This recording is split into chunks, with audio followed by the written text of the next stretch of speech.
Now, in breaking news tonight, the Kremlin has confirmed that President Trump is set to meet with Vladimir Putin in the coming days in further attempts by Trump to try and end the war.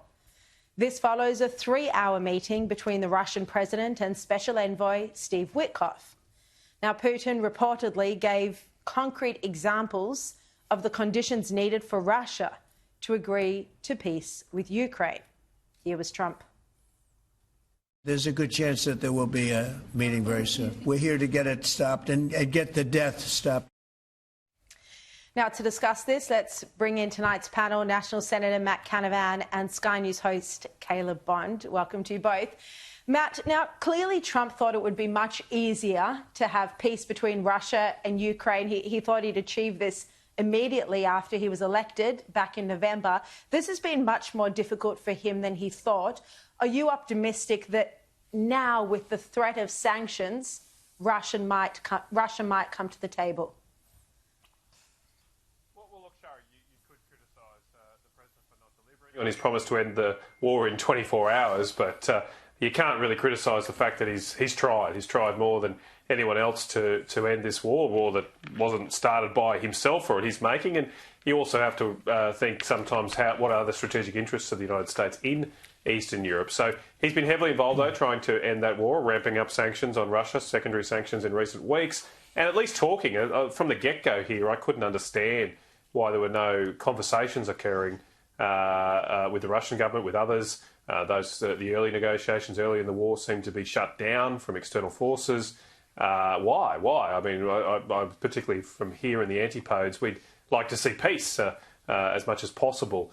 So, look, I'm hopeful. I mean, I don't think they'd be meeting unless there was not some hope of a breakthrough. You'd doubt they'd agree to meet face-to-face if there was just no chance of a peace deal. You've also seen Volodymyr Zelensky this evening write something quite promising about his willingness to negotiate a peace, and I think he says end the war. So look, there's possibly something like 1 million people have died in this conflict. It is horrific, and we've only seen part of it on our TV screens. So the sooner it can end, the better for all humanity. Yeah, you raised the death toll there, and I was actually going to mention it with you, Caleb, because the death toll has been vastly greater, both Russian and Ukrainian casualties, than we've seen in the Middle East, yet the focus has been on the Middle East and the suffering there. Of course, we don't want suffering anywhere. But, you know, there just hasn't been the same media interest in Russia and Ukraine. I think it's quite unusual. Yeah, well, you know, pick your foreign conflict to take some interest in, I suppose. There are plenty of them going on. It just depends which one is the topic du jour. And it's not been Russia and Ukraine for some time. And when the war broke out, it was big. And then I think people just sort of got sick of it. The dog barked, the caravan moved on, and we all sort of forgot.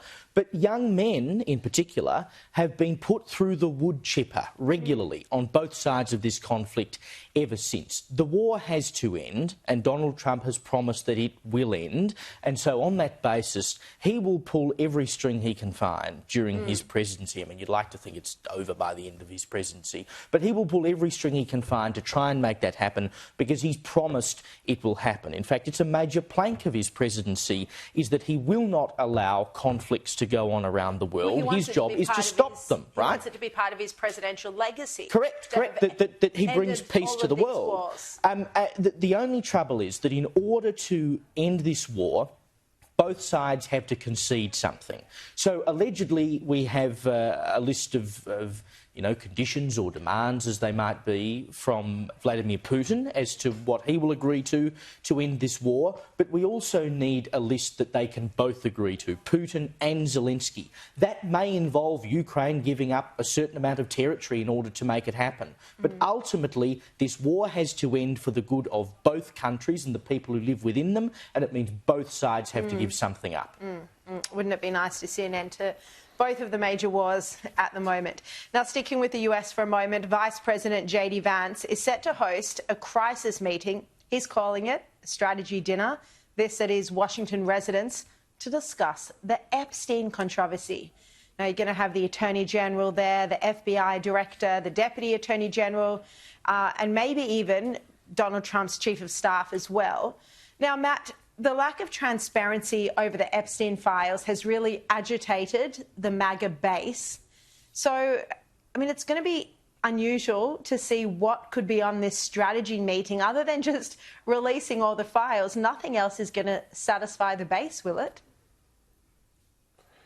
Well, look, Sharri, I don't know what's going to happen this meeting. I did see JD Vance earlier today indicate that there was no such meeting. Who knows what's going on? But I do think most people would like to see transparency here. Obviously, a lot of questions have been raised. I mean, from an Australian context, the young lady, Virginia Giuffre, was caught up in all this and a few weeks ago tragically died. And obviously she'd been impacted throughout her whole life through what happened to her. So look, it does seem a little strange that for something that's been so destructive to so many young women's lives, that just one person has been successfully prosecuted and the other being Epstein was incarcerated but never saw justice. So that's, I think, what underlies a lot of the concern across the, as you say, the base of Donald Trump and the Republican Party, and I think it's a reasonable request to want transparency, given how connected Epstein seemed to be to some very powerful people. And also the allegations will continue and the conspiracy theories will continue, Caleb, until we get more of the factual information out there. I mean, there seems to be this implication sparked perhaps by Elon Musk that Trump is himself involved. Trump has publicly said, why are we still talking about this? Let's just move on. Well, Trump has alleged that it's all made up. It doesn't exist, which is quite incredible when you've told the voters that, you're going to release the Epstein files and then you say it's all a sham, they don't exist. The Dems invented it, and I don't know why anyone's interested, by the way. It's boring, he said. I mean, it's the absolute opposite of boring, as anyone who's worked in journalism will know. Sex sells. When it comes to Trump... Plus a mysterious death in prison. Indeed, did he kill himself? Honestly. But when it comes to Trump, obviously the allegation has been that he might be on the files. Ghislaine Maxwell has met with the DOJ this week and has allegedly told them that she never saw Trump do anything dodgy. Now, the Dems will say that's because she wants a pardon from Donald Trump. And wants to live. But she... yeah, well, I don't think it was the Republicans who may have allegedly knocked off Jeffrey Epstein. But, she is the only person, really, who has any key to this information anymore, certainly beyond what might already exist in documents. So she's absolutely key to what they can get their hands on now. But you can't tell me that there aren't some form of Epstein documents. They may not be as great as we were led to believe they would be, but there must be something there. So just release it. Unless, of course, the reason the Dems didn't release it and the Republicans now won't release it is that it's mutually assured destruction because there are people of both sides named in it and no one really wants to deal with the fallout. Now, we don't often cover Tasmanian politics on this show, no offence to our viewers in Tasmania. We should do more of it. We should do more of it. We're going to be doing more of it in the next few weeks, that's for sure. But what is unfolding in the Parliament at the moment is extraordinary. They've just had an election where the Tasmanian governor has reappointed the Liberal Premier, Jeremy Rockcliffe. Yet the Labor leader, despite recording the lowest vote in history, his name is Dean Winter, he's now said that he's going to move another no-confidence motion in a fortnight. Now, Matt, this has got to be, if not technically, at least in the spirit, undemocratic, hasn't it? Trying to send people back to the polls. Well, Sharri, I do think we should cover Tasmanian politics a little more, if nothing else, because it should be a warning to the mainland states of what can happen when you get in far too much debt. Tasmania is in an enormous amount of debt and a lot of trouble because of that. And so I don't think what Tasmania needs right now is more and more uncertainty. Obviously, any government has to come up with a credible plan to tackle that debt situation. But as you say, the Liberal Party has got 14 seats, the Labor Party just 10 seats. So the Liberal Party is 40% larger than the Labor Party. It would seem very strange to put a Labor Party requiring so many other parties and independents in power, particularly at a time when they are facing such precarious debt levels that they clearly need to get under control. So, look, I wish Tasmanians the best, but, when you look at the mainland, as I say, and some of the debt binges that state governments have been on there. It sort of creeps up from Tasmania, if you like, Victoria being the next cab off the rank. Yeah. We don't want to end up in that situation either.